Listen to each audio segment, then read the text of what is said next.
la ilaha illallah wa asyhadu anna Muhammadar Rasulullah. Allahumma shalli ala Muhammad wa ala ali Muhammad. Terlebih dahulu, marilah kita panjatkan puji dan syukur kehadirat Allah Subhanahu wa taala yang mana telah memberikan kita kenikmatan, nikmat iman, nikmat Islam, nikmat ihsan, nikmat sehat jasmani maupun rohani, sehingga kita bisa menikmati Ramadan yang mulia ini.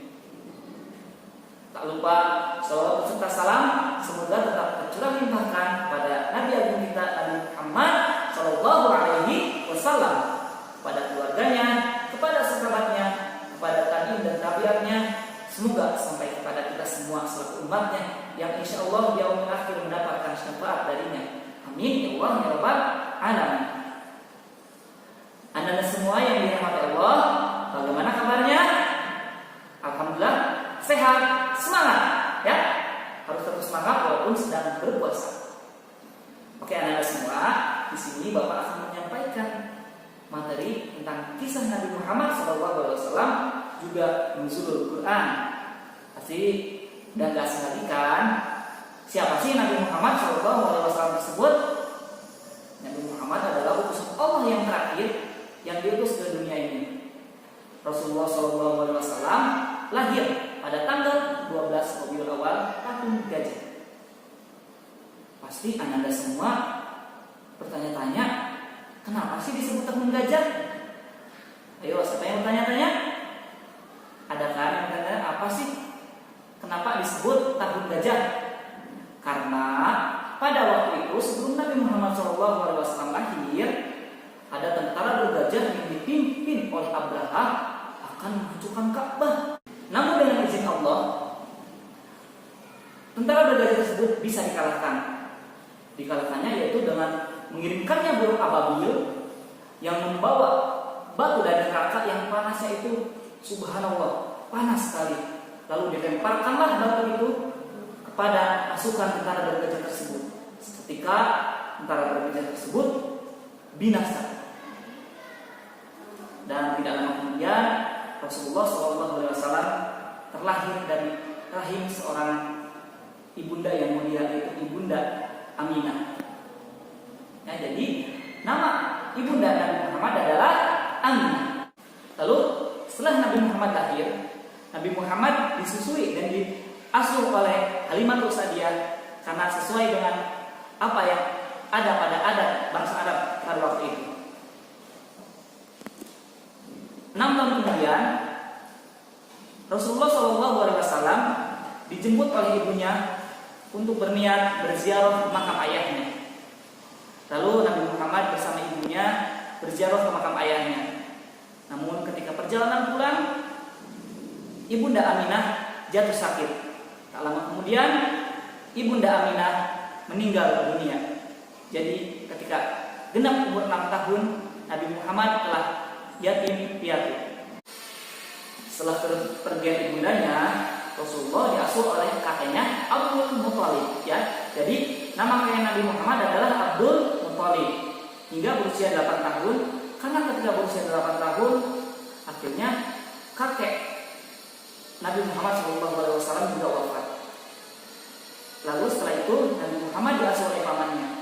Di saat diasuh oleh pamannya, dimulailah Nabi Muhammad belajar untuk beternak, belajar untuk berdagang, berniaga, dan berdagangnya juga itu tuh tidak antara kota tapi antar negara. Ketika Nabi Muhammad SAW berusia 25 tahun, Nabi Muhammad menikahi saudara kaya bernama Khadijah. Jadi istri pertama Nabi Muhammad SAW adalah Khadijah. Dia istri yang salehah dan juga bisa membantu dakwah Nabi Muhammad SAW nanti. Pada saat Rasulullah menginjak usia 40 tahun, beliau gelisah melihat keadaan masyarakat Mekah saat itu. Bagaimana tidak, pada saat itu masyarakat Mekah membuat patung untuk disembah sebagai Tuhan. Jadi logika Nabi Muhammad SAW pada saat itu berjalan dengan baik. Kenapa patung yang tidak bisa apa-apa disembah sebagai Tuhan? Lalu dalam kegelisahan tersebut, Rasulullah SAW pergi untuk menyendiri di Gua Hira untuk bertafakur kepada Allah untuk meminta petunjuk agar membukakan pintu hidayah kepada masyarakat Mekah saat itu. Lalu tepat pada tanggal 17 Ramadan, tiba-tiba ada seorang pemuda gagah dan tampan menghampiri Rasulullah SAW. Lalu tiba-tiba pemuda itu mendekat Rasulullah SAW dengan eratnya. Lalu dia berkata, "Iqra ya Muhammad, Iqra ya Muhammad." Rasulullah pada saat itu ketakutan, menggigil, namun tetap dipeluk erat oleh orang tersebut sampai Rasulullah tenang. Lalu Rasulullah menjawab, "Saya tidak bisa membaca." Lalu dipeluk erat lagi, sama dengan jawaban sebelumnya itu, "Saya tidak bisa membaca," hingga 3 kali. Lalu oleh pemuda tersebut dibacakan surat Al-Alaq ayat 1 sampai ayat 5, di mana surat itu adalah surat pertama yang diturunkan Allah kepada Nabi Muhammad SAW yang berbunyi, "A'udzu billahi minasy syaithanir rajim. Bismillahirrahmanirrahim. Iqra bismi rabbikal ladzi khalaq. Khalaqal insana min 'alaq. Iqra wa rabbukal akram. Alladzi 'allama bil qalam. 'Allamal insana ma lam ya'lam." Yang artinya, bacalah dengan menyebut nama Tuhanmu yang menciptakan. Dia telah menciptakan manusia dari segumpal darah. Bacalah, dan Tuhanmu lah yang maha mulia, yang mengajarkan manusia dengan perantara kalam. Dia mengajarkan manusia apa yang tidak diketahuinya. Dengan badan menggigil, akhirnya Nabi Muhammad SAW kembali ke rumahnya. Beliau meminta istrinya Khadijah untuk menyelimutinya. "Selimutilah aku, selimutilah aku," hingga perasaan takut itu hilang. Lalu Rasulullah bertanya kepada Nabi Muhammad SAW, "Apa yang sebenarnya terjadi, wahai Nabi Muhammad?" "Sungguh aku merasa khawatir dengan diriku sendiri."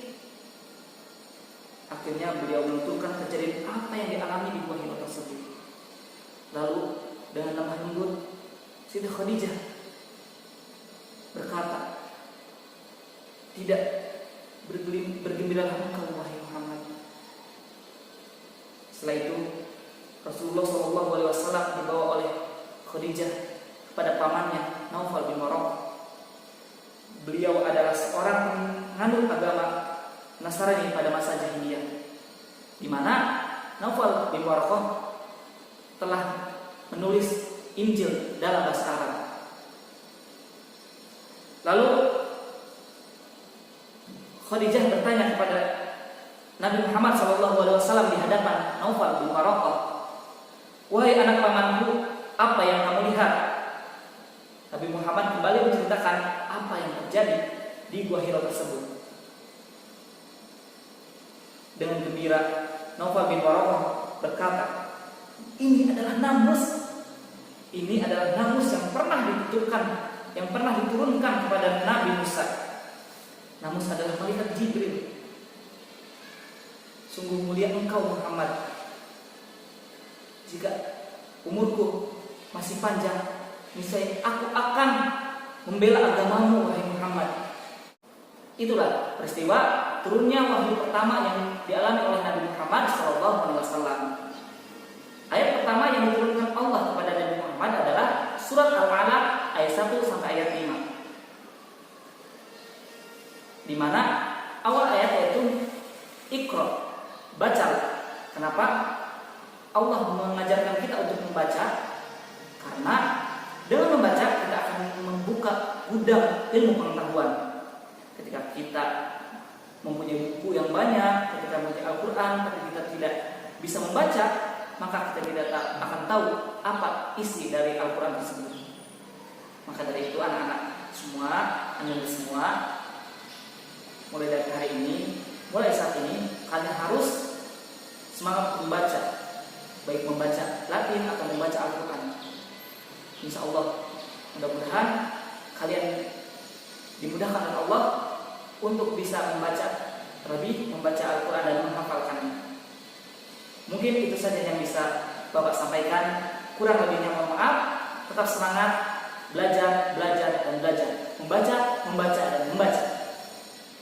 Billahi taufiq wal hidayah. Wassalamualaikum warahmatullahi